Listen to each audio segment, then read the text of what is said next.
السلام علیکم ناظرین، آج ہم انسان کی تخلیق پہ بات کریں گے کہ انسان کو اللہ تعالیٰ نے ایک پیکج کی صورت میں بنایا جس میں خوبیاں بھی ہیں اور خامیاں بھی ہیں۔ اب خوبیاں اور خامیوں کے اس پیکج کو اللہ تعالیٰ نے شعور اور سمجھ بوجھ دی تاکہ وہ اچھے اور برے کی تمیز کر سکے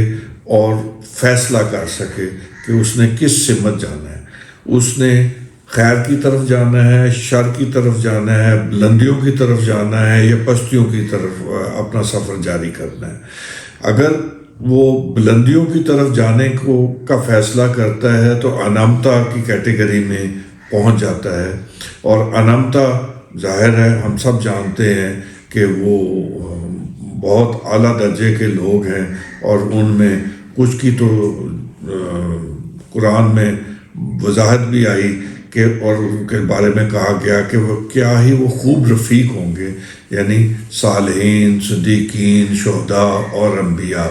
اگر ان کا ساتھ آخرت میں ملتا ہے، میسر آتا ہے، تو وہ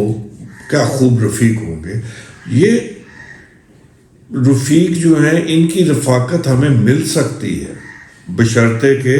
ہم اللہ کی دی ہوئی ہدایت اور کو اپنے شعور اور فیصلہ کرنے کی قوت کے ساتھ اپنا لیں۔ ناظرین، انسان ہدایت کے بغیر قرآن ہمیں بتلا رہا ہے کہ انسان کمزور، نہ صرف کمزور ہے، جلد باز ہے، ناشکرا ہے، ظالم ہے، کم حوصلہ ہے، بے انصافی کرتا ہے، جھگڑالو ہے، جاہل ہے، نا امید جلد ہو جاتا ہے، سرکش ہے، مال اور دنیا کا وہ طلبگار ہوتا ہے، اور آخرت کی وہ نفی کرتا ہے یا ترک کر دیتا ہے۔ ان کمزوریوں کو قابو پانے کے لیے اللہ تعالیٰ نے ہمیں ہدایت دی۔ اب وہ جو ہدایت ہے وہ نہ صرف ہمیں ان کمزوریوں پہ قابو پانے کا طریقہ بتاتی ہے، بلکہ ان کمزوریوں پہ قابو پانے کے بعد ہم اوپر اٹھنا شروع ہو جاتے ہیں۔ ہمیں اللہ تعالیٰ نے بہترین مخلوق پیدا کیا ہے،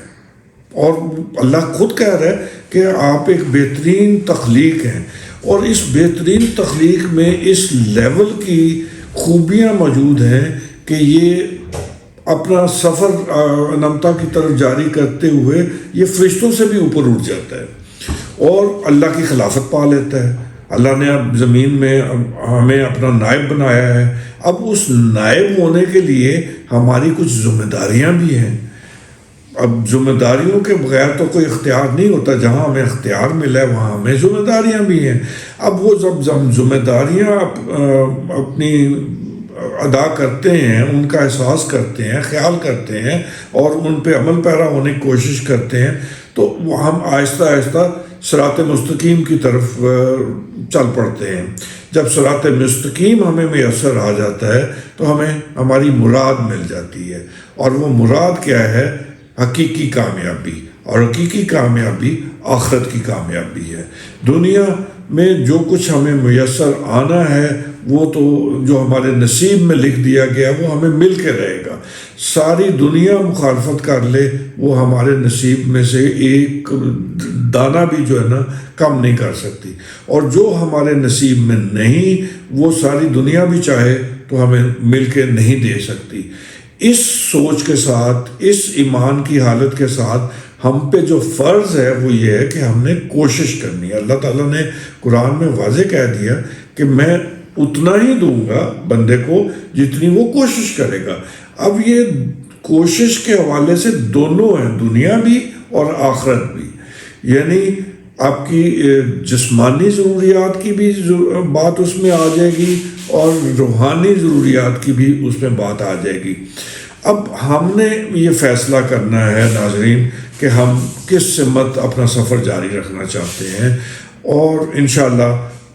آئندہ ہم ایک ایک جو کمزوری ہے اس کو جانچیں گے، دیکھیں گے، سمجھیں گے، اور پھر اس کی اصلاح جو ہے قرآن میں یہاں یہ بات واضح کر دوں کہ قرآن نے جو ہماری کمزوریاں ہمیں بتلائی ہیں اور جو سب انسانوں میں ہیں، قرآن ہم سے یہ تقاضا کر رہا ہے کہ جب اس نے ہمیں ہدایت بھی دے دی تو ان کمزوریوں پہ وہ قابو پانے کا طریقہ بھی اس نے بتا دیا۔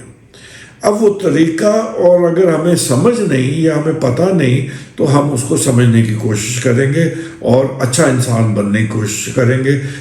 اللہ تعالیٰ ہم سے چاہتا ہے کہ ہم ایک بہترین تخلیق ہونے کا ثبوت جو ہے ایک بہترین انسان ہونے کے طور پہ دیں، اور اس کا خلیفہ ہونے کے نائب، اس کا نائب ہونے کے ناطے جو اس نے ہمیں اختیار دیا ہے اور اس کے ساتھ جو اس کی اکاؤنٹیبلٹی ہے وہ ہے کہ ہم جو ذمہ داری کا بھی احساس کریں، ہم اچھے انسان ہونے کے ساتھ دوسرے انسانوں کے لیے ہمدرد ہوں، اور اللہ جس طرح ہمارے اوپر رحمت کرتا ہے، رحیم ہے، اور رحمان کی اس کی صفات ہیں۔ رحمت جو اللہ تعالیٰ کی ہے اس کے 3 ڈائمنشنز ہیں۔ ایک تو ہے کہ وہ ہر وقت ہمیں پروٹیکٹ کرتا ہے، دوسرا ہے کہ وہ ہمیں نرشمنٹ دیتا ہے، ہمیں بھوک میں باقی چیزوں میں وہ رازق ہے، اور تیسرا ہے کہ وہ ہمارا بہت خیال رکھتا ہے، ہمیں ہدایت دیتا ہے، ہمیں ٹیچنگ دیتا ہے، ہمیں علم دیتا ہے۔ اور یہ جو وہ ایک ٹیچر ہے، اور وہ ٹیچر کیسا ٹیچر ہے کہ جو بے لوث ہے۔ اب اس سے ہم نے سبق لینا ہے کہ ہم نے بھی اپنے باقی انسانوں کے ساتھ کیسا رویہ رکھنا ہے، ہم نے بھی ان کے ساتھ اسی طرح کا رویہ رکھنا ہے جیسے رحمان نے ہمارے ساتھ رویہ رکھا کہ ہم بن مانگے سب کچھ دیا، اور دیتا ہی چلا جاتا ہے، اور کہیں اور اس میں تفریق نہیں کرتا کہ یہ مسلمان ہے، یہ نان مسلم ہے، یہ کالا ہے، یہ گورا ہے، یہ زبان بولتا ہے، یہ وہ زبان بولتا ہے، کوئی تفریق نہیں۔ ہمارے لیے بھی حکم یہ ہے کہ ہم بنی نوع انسان کے لیے ان کی خدمت کریں، ان کے لیے آسانیاں اور سودگیاں پیدا کریں، اور ان کے لیے مشکلات جو ہیں ان میں کمی کا سبب بنیں۔ اس پیغام کے ساتھ ناظرین، ہم باقی جو کمزوریاں ہیں ان پہ قابو پانے کا بھی طریقہ ڈھونڈیں گے انشاءاللہ۔ اپنا خیال رکھیے گا اور اپنی آراء سے مستفید کیجیے گا۔ شکریہ۔